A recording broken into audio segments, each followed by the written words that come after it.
This episode is brought to you by Snapple. Want to know another Snapple fact? The first hot air balloon passengers were a sheep, a duck, and a rooster. Ridiculous. Check out Snapple.com to find ridiculously flavored Snapple near you. Welcome to Midwife Pip podcast Bitesize, your weekly dose of all things pregnancy, birth, postpartum, and women's health, to help support you towards a better journey. These episodes are snapshots from previous episodes on the podcast to make sure you have all those golden nuggets of information that you need. And remember, if you're feeling like you would benefit from working with me and having more one-to-one support on your journey, drop me a message at midwife_pip on Instagram so we can chat about how I support women at this time in their lives and may be able to help you too. So this episode is going to be dedicated to exploring types of or stages of labour.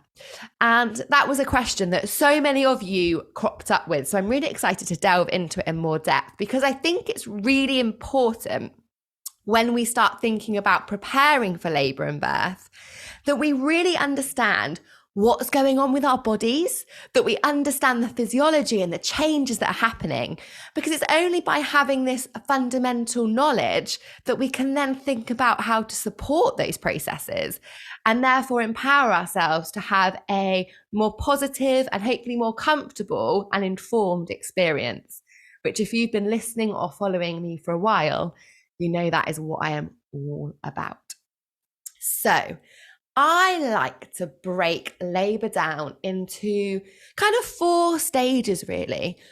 We start off with what we call the latent phase before we move into the first stage, the second stage, and finally the third stage. Now, some of you may be familiar with these terms before, or for some of you, these may be completely new and you're thinking, what on earth are you on about? You've lost me already, Pip.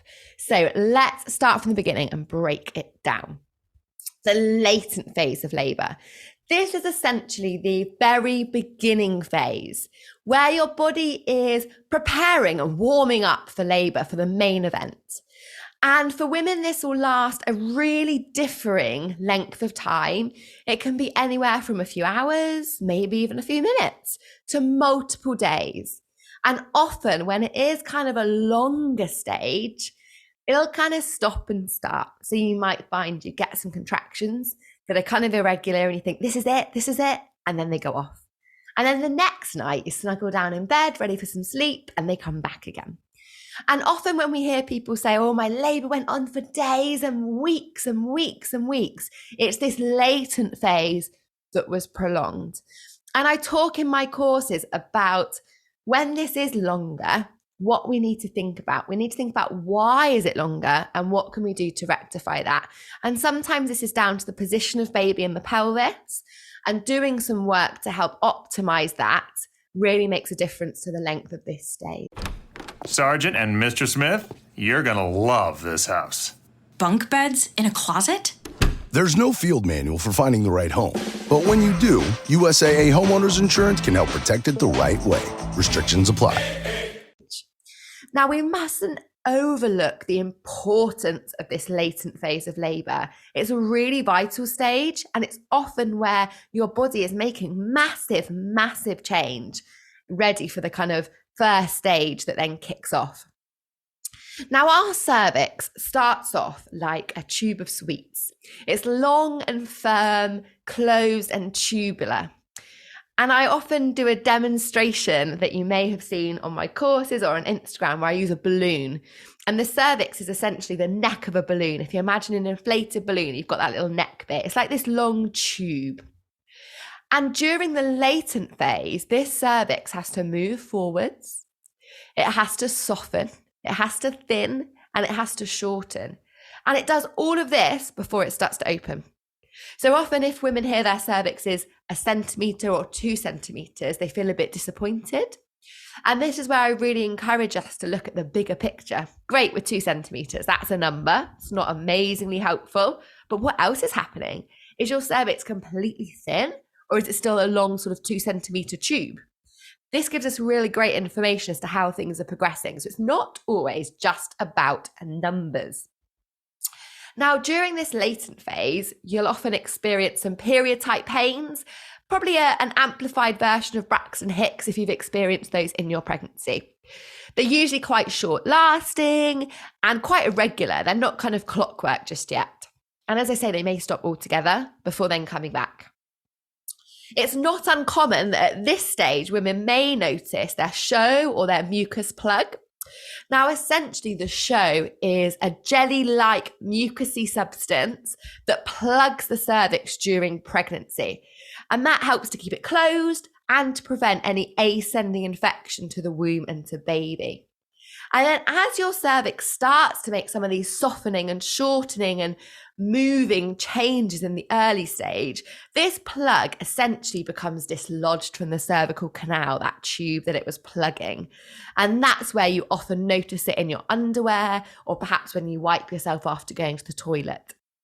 Now, it's usually a thick, clear or cream substance, and it is a bit mucousy or snotty with some streaks of blood through it.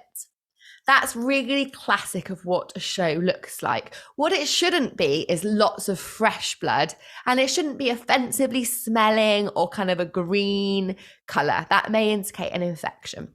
So it should be cream, mucousy, with some perhaps streaks of blood through it. And although having your mucus show doesn't tell us when labour is going to start, it does show us that your body is making some positive changes in preparation. Some women will never notice a plug. I was one of those. Others may notice it for a few days before labour happens. Now, during this latent phase of labour, if there's no medical reason, no complication, and you are 37 weeks of pregnancy or over, so that's classed as full term, then it's usually recommended that you stay at home during this stage so that we can allow your body to progress physiologically and naturally into labour. But it's a really great time to start thinking about and tuning into your birth environment. Now, this will really help to get your natural oxytocin running, your natural endorphins, which are your body's natural painkillers, so really helpful when we progress into the next stage of labour, and to start assisting in ensuring that the kind of part of your brain that's responsible for decision making and practicality starts to lessen. And we want to start to silence that part of our brain and allow that adrenaline and cortisol to reduce so that our natural oxytocin can thrive. And that's a really important balance for supporting labour progress. And in the latent phase of labour is where this all starts from. It's where we want to start practicing and having that kind of planning in place. Now, during the latent phase, there are some things we can do to support ourselves.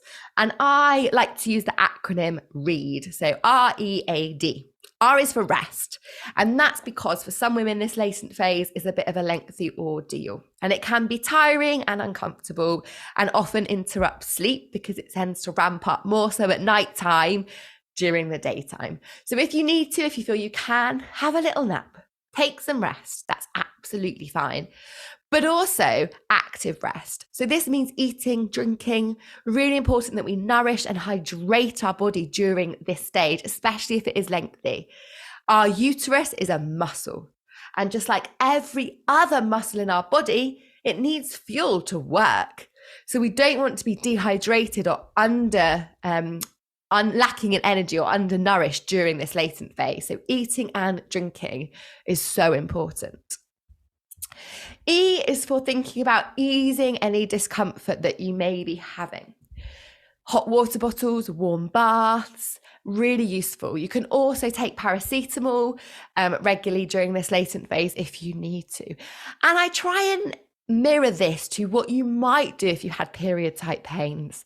So those things you might have done, whether it was put a hot water bottle on or go for a walk or do some yoga or try and distract yourself, these are the great tools to implement during this stage of labour as well. A is for staying active. So if you're not resting, if you have managed to feel energized and have a little bit of rest, then getting active, going for a walk, bouncing on your ball, doing some yoga poses and stretches are going to really help your body to move into that next stage of labour. because it aids the pressure of your baby's head on your cervix by being in these upright postures. But also moving, doing things like some deep squats and some yoga poses, some stretches, some lunges, moving in between these great postures is also going to help your baby. I hope you found that bite-sized episode really insightful. To listen to it in full, go to the description and visit that episode on whatever platform you're listening on. One last thing before you go. As a listener, really help make this podcast successful. I would appreciate if you could subscribe and leave a quick review.